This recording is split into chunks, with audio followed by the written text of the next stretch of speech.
to use one little strike there, and then, all right, we can get out free and clear.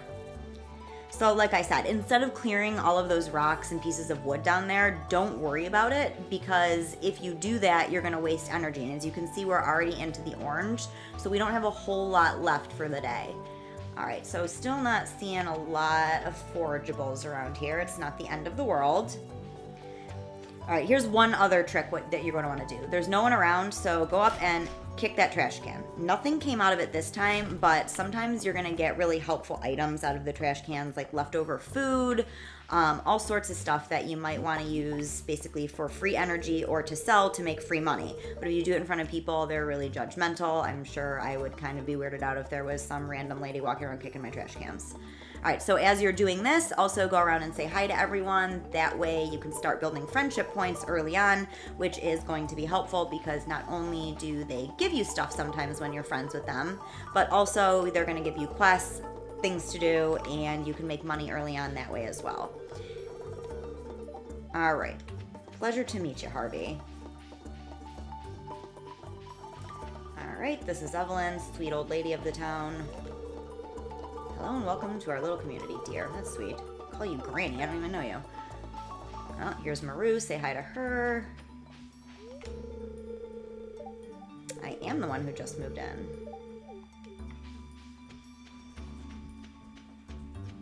Alright, no one around here. Kick the trash can. Alright, so check this question mark. What's that mean? Basically, this is a calendar of everyone's birthdays. What I recommend you do is either print one out or have one on your phone that you can check without having to walk all the way over to Pierre's, because giving people birthday gifts is a great way to earn basically a lot more friendship points than just giving them a real gift. And so if you know ahead of time before you leave your house, especially early on whose birthday it is, you can select an item that they really like or love if you have it in your inventory without having to walk back and forth and waste time and energy. So there's no one's birthday these first 6 days. First birthday is Sunday. That's going to be Mary Lewis. And let's go into Pierre's. Say hi to Leo over here. All right, so one thing you'll notice for sale in here is this backpack. We clearly don't have $2,000. We only really start with $500 in gold, which we're about to use to buy a bunch of seeds from Pierre. But this is basically going to be one of the first things I recommend you get with the first $2,000 you get, because as you're going to see as you're walking around foraging, the little backpack that you have now fills up really quick, and it is really a waste of time and energy to go back and forth between your place to throw stuff in a box, all the way back out to what you were trying to accomplish in the first place. All right, so this is Pierre. I think he's kind of a jerk, to be honest with you, but he is the salesman in town, and Joe Jamart is just way too far away to go to, plus their prices suck, so not going to do that. So the first thing we're going to do is sell this one little daffodil that we found. Eventually, we're going to want to keep one of these for the community center, but there will be plenty around in spring, so we'll get this extra $30 for a few more seeds. All right, so what we want to do is buy at least one of a few things because we need them for the community center. But some of them you want to get more than one because early on you don't have a recipe for a scarecrow and you'll lose them. So what I'm going to recommend you do, we already had 15 free of these. We're going to want more later, but I'm going to hold off for now because they grow really fast, only 4 days, and I want to wait until we have some basically fertilizer so you can get gold quality for the community center. All right, so skip those, get 2-3 bean starters for now. Let's try 4 of those. Oh, and we ran out of money. And that's fine because what we're going to do is come back basically every single day early on and start basically buying seeds as we can. The potatoes also grow really fast. So do the tulips. So does kale, all that stuff. So we don't really need to worry about it. The beans take 10 days. So those are the ones I wanted to worry about. And the cauliflower take 12. So same reason why I got multiples of those. All right. So what we're going to do now is basically go back to our farm. We're going to, at this point, maybe, you know, we're running pretty low on energy, so I'm going to go through Cindersap Forest, take a little, oop, let's say hi to Emily. I like her and her blue hair. Gonna love it here in Pelican Town. She's a bit of a loony, but she's very friendly. All right, actually we can see if Startup Saloon's open too. Say hi to Gus. Gus is great. You can buy things from him. We don't have the cashola for it now, but a lot of them will come in handy early in the game for a variety of reasons. Alright, so said hi to Gus. Saloon is the best place basically to find people to give gifts. Not everyone spends a lot of time there, but... Oh, hello, Emily. Or Penny. Oh, yeah, that's Penny. She's shy. Oh, did you want something? She's also kind of rude. Alright, so cut through Cindersap Forest again. Maybe take a little bit of a longer route, but not too long because we're running low on energy. So, let's see. This is where Lee lives. Oh, hey, Haley. Yes, I am that new farmer girl or whatever. Rude. Alright, so here's the daffodil.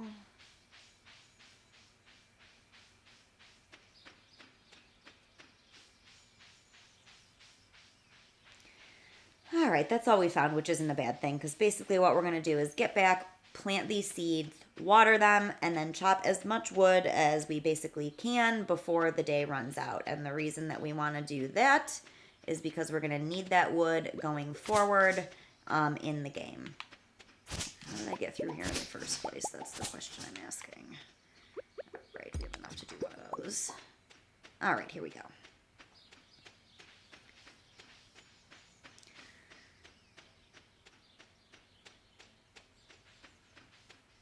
Alright, so we can side these. Knock off this rock because he's going to be in the way. And let's see. So we got what here? 7 things. So 1, 2, 3, 4, 5, 6, and 7. What we want to do is plant the bean stalks on the end because they're a pain in the butt to walk around. But other than that, you know, you can put them wherever you want. It just gets to be annoying when you're trying to water stuff. Alright, so everything's watered. What I'm going to do is go fill up my watering can for tomorrow.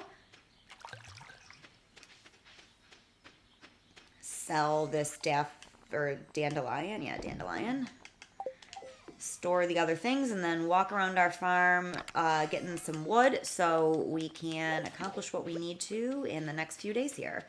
We're getting pretty close. Basically, as soon as it says that you feel exhausted, you got to head back to the homestead and go to bed because if you pass out, you have to pay money and you start out the next day with way lower energy and then you are basically in really deep trouble for trying to get this stuff done early on.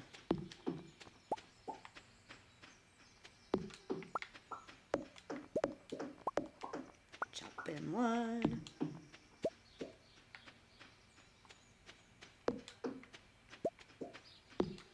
The other advantage to doing this is you're basically creating more, oops, wasted a stroke, creating a path for yourself through the farm when you get rid of the wood. Some of this stuff is going to respawn, but in general, what you start with in a season is what you're left with as far as, all right, see, starting to feel exhausted. You saw it shake there. So what we want to do is head right back to bed, put the stuff in the box that we are no longer going to use, which is the wood and the fiber. Go up to bed. We already know, oops, I didn't water these 3 plants here. See, so that's one mistake too. All right, now it's the visual notification that you're starting to feel exhausted, so just go straight into bed. So we're going to go to sleep for the night, and basically we accomplished everything that we wanted to for the first day, which is getting ourselves set up with some crops ready to go so we can start making money and getting stuff ready for the community center, getting a little bit of extra wood so we can eventually build the bridge over to the second section of the beach down at the ocean so we can forage for more valuable items really early on. And we also introduced ourselves to a lot of townspeople so we can start giving gifts and getting friendship points, which is helpful for the community center, as well as the fact that they give you free stuff and give you tasks to do that are going to be helpful in making money going forward early on before you have the ability to buy high value crops or get yourself any animals. So today we only made $40. We did sell other flour to Pierre, so we actually made a little bit more than that, but we spent it right away on those seeds. So what we're going to do is hit OK and then go straight to bed. And that is the first day at Wonderland Farm with Allison Walkthroughland. Stay tuned for more tips for basically how we can get through these first few days. And going forward, I'll sort of show you why all of those things were the most important. Like I said, we want to get some wood so we can build that bridge. We wanted to get seeds so we can get stuff going for the community center and start making money. And we want to introduce ourselves to people so everyone knows who we are and they can start giving us ways to make money through them, as well as maybe give us some free stuff in the mail from time to time. So hope everyone enjoyed that and found it valuable. I've played this a million times, and that's the best way I found to start the first day without wasting any time or energy. Have a great day, and I'll see you guys soon.